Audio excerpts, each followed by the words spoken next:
Fala galera, Andrei Blanco, Portal Armamentista, seguindo com a série de vídeos diários. Hoje é dia 3 de fevereiro, sexta-feira, um monte de coisa acontecendo. Senador da SWAT falando uma coisa, depois falando outra. Tá torto aqui. Senador falando uma coisa, depois falando outra, depois voltando atrás, depois falando que foi o fulano, depois falando que foi o Beltrano. Aí já estão falando que ele vai ser testemunha-chave da prisão do Bolsonaro. Ai, meu Deus do céu, eu achei que janeiro tava ruim. Vamos lá. Então, pra quem não me conhece, meu nome é Andrei, sou advogado, instrutor de armamento e tiro e atleta profissional de tiro. E aqui no canal falamos sobre diversas coisas, sobre o senador da SWAT, sobre o atual cenário das armas de fogo, enfim. E hoje, como vocês viram aí no vídeo, eu vou trazer um vídeo em relação a, vamos dizer assim, opinião, postura, um spoiler que o STF nos deu em relação ao entendimento do decreto emitido pelo atual presidente da República. Tá? Já fiz vídeo aqui falando, é um decreto ilegal, inconstitucional. Claramente, não se pode legislar por decreto, ok? Ele extrapola o artigo 84 da Constituição Federal, que dá os poderes ao presidente da República. Mas é complicado. Bom, então vamos lá. Para vocês entenderem, foi uma decisão dentro de um mandado de segurança, eu tô com ele aberto aqui. Mandado de segurança número 38.933, tá? Distribuído, eu não vou ocultar o nome porque é um documento público, tá? Não é um documento sigiloso. Eu não vou ocultar o nome. É impetrado pelo Fernando José Paes de Barros Gonçalves, tá? Que foi distribuído por sorteio, tá? E caiu para o ministro Gilmar Mendes, ok? Então, Andrei, o decreto presidencial já foi questionado formalmente e foi decidido, pacificado pelo STF? Não, ainda não. Mas, salvo engano, no mesmo dia que foi publicado o decreto 11.366, Fernando aqui acabou ingressando com esse mandado de segurança e acabou caindo nas mãos do Gilmar Mendes, e vamos ler aqui a decisão para vocês entenderem. Vamos lá. Ministro Gilmar Mendes, número do mandado de segurança. Trata-se de mandado de segurança com pedido de medida liminar, impetrado em face de ato do Presidente da República, decreto 11.366, o qual instituiu que as armas adquiridas pelos CACs deverão ser registradas no SINARME, de atribuição exclusiva da Polícia Federal. Em suas razões, o impetrante alega que tanto o artigo 9º quanto o artigo 24 da Lei 2.826 prescrevem que compete exclusivamente ao comando do Exército. Tá certo, é isso que diz a lei. Registro e porte de trânsito, blá blá blá. No entanto, afirma que no decreto 11.366, ao instruir que as armas adquiridas pelo CACs deverão ser registradas no Sistema Nacional de Armas, o SINARME, de atribuição exclusiva da Polícia Federal, violaria o disposto no artigo 84, inciso 4º da Constituição Federal, pois o decreto não poderia afrontar ou extrapolar o que está previsto na regulamentadora.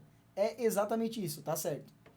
Defende ainda, pelas mesmas razões, a ilegalidade do parágrafo único do artigo 30, combinado com o parágrafo único do artigo 11 do decreto 11.366, os quais rezam que os CACs, se não fizerem esse registro de armas que têm registradas no Exército no prazo de 60 dias junto à Polícia Federal, no SINARME, sofrerão a apreensão da arma de fogo da Polícia Federal. Assevera que possui direito líquido e certo, pois esse é uma exigência para que você ingresse com mandado de segurança, e etc, etc. Vamos lá. Salienta que trata como defesa. Vamos lá. Vamos para a parte que nos interessa, galera.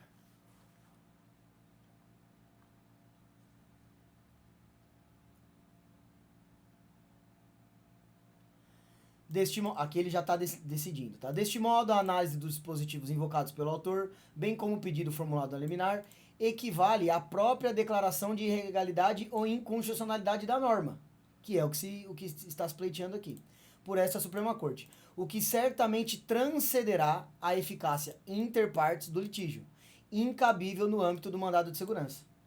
Ou seja, a via escolhida, a forma escolhida pelo impetrante aqui, não foi a correta, ok? Esta foi a decisão do Gilmar Mendes. Até aí tudo bem, André. Ele escolheu a via incorreta, por mais direito que ele tenha, ele escolheu a via incorreta. Qual que é o problema? O problema é que o ministro Gilmar Mendes decidiu nos dar um spoiler do que ele entende em relação a esse tema. Tá? Aí ele vai, fundamenta aqui o pedido, o mandado de segurança não se presta a impugnar a constitucionalidade e ilegalidade de norma de caráter nacional genérico, tendo em vista o óbice da súmula, tá bom, ele fundamenta aqui, legal, bacana, aquele Ctrl-C, Ctrl-V básico. Aí ele vem e fala assim, ó, já vou dar um spoiler, hein, galera? Ó, já vou dar o meu entendimento. Ainda que ultrapassada essa questão. Então, ele fala, olha, escolheu a via incorreta. Pronto, acabou. Mas, já que vocês querem saber a minha opinião, eu já vou dar a minha opinião. Vou dar um spoiler para vocês do que eu entendo em relação ao decreto. Então ele fala, ainda que ultrapassada, vamos supor que a via correta tivesse sido escolhida. Não assistiria razão ao impetrante. Impetrante é quem entra com mandado de segurança. Haja vista a patente constitucionalidade e legalidade do decreto 11.366. Oi? Eu não entendi, Gilmar Mendes. Excelentíssimo, magnífico, esplendoroso ministro. Patente constitucionalidade e legalidade? Um decreto presidencial pode legislar, extrapolar o que está na lei e é constitucional e legal? Não. Não tem limite, gente. Pelo amor de Deus. Na hipótese, entendo que o presidente da República, ao editar o referido decreto, agiu dentro da competência prevista no artigo 84. Não, peraí. Isso aqui é chamar a gente de palhaço. Porque ele não agiu, ele está extrapolando. Ele está criando uma norma que não está na legislação. Ele não pode criar. O máximo que ele pode fazer é regulamentar.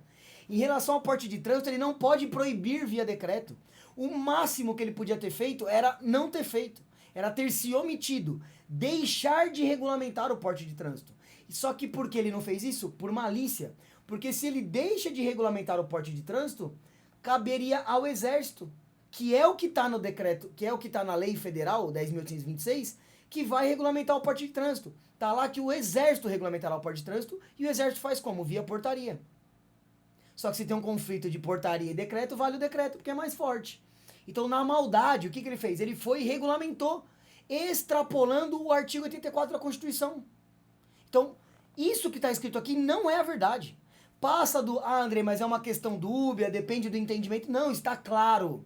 Qualquer pessoa, você pedir para uma criança de 5 anos ler, ela vai falar, não, tá fora. Pelo amor de Deus. E não restou configurada qualquer extrapolação do ato regulamentar. Ao contrário, o decreto leva a sério o dever de proteção à vida, bem jurídico fundamental, cuja centralidade no nosso ordenamento dispensa maiores desenvolvimentos argumentativos. Ante o exposto, nego o provimento ao mandado de segurança, prejudicado o pedido liminar. Galera, com todas as vênias, até aí eu tô um pouco me lascando para esse mandado de segurança. Ah, perdeu, escolheu a via incorreta. Legal. O que isso muda na nossa vida? Isso muda tudo. Sabe por quê? A partir do momento que esse mandado de segurança foi distribuído, e a partir do momento que ele caiu no colo do Gilmar Mendes por sorteio sistêmico, ok? E o Gilmar Mendes decidiu a matéria em relação a este mandado de segurança, ele se torna prevento da matéria. Ou seja, como vocês sabem, eu não gosto aqui do juridiquês. Como ele decidiu algo em relação a este tema da constitucionalidade do decreto, qualquer ação distribuída em relação a esse mesmo tema será decidido pelo Gilmar Mendes. Para quê? Por uma questão lógica. Para não haver um conflito dentro da mesma casa. Peraí, um decide uma coisa, outro decide outra. Aí vira uma bagunça. Então, quando um ministro decide um tema específico, esse tema, ele se torna, vamos dizer assim, responsável por cuidar desse tema. Ou seja, resumindo, traduzindo, qualquer ato que for ser tomado junto ao STF para alegar inconstitucionalidade do decreto, quem vai julgar? Ministro Gilmar Mendes. A corte e tal, mas ele vai ser o relator, ok? Ele vai ser o responsável. E qual é a visão dele em relação ao decreto? Agiu dentro do artigo 84 e não restou configurada a extrapolação do ato regulamentar. Ou seja, nós já temos um spoiler das decisões que virão do STF. Nós temos um total de 0 pessoas surpresas. Eu não tô surpresa. Eu não esperava nada diferente disso. Mas, tá aí, ó. Antes mesmo de ser questionado de outra forma, por conta deste mandado de segurança, que o tornou prevento para decidir a matéria, nós já sabemos qual será a decisão do STF. Ou seja, qualquer medida judicial para derrubar o decreto, esquece. Não tem como. Nós temos que orar, rezar, implorar, suplicar para que saia um decreto legislativo ou algo do tipo para derrubar esse decreto presidencial. Porque se depender da Suprema Corte, nós não vamos ter nada diferente do atual cenário. Nós temos um total de 0 pessoas surpresas com essa notícia. Mas, já que ele deu spoiler, vamos comentar.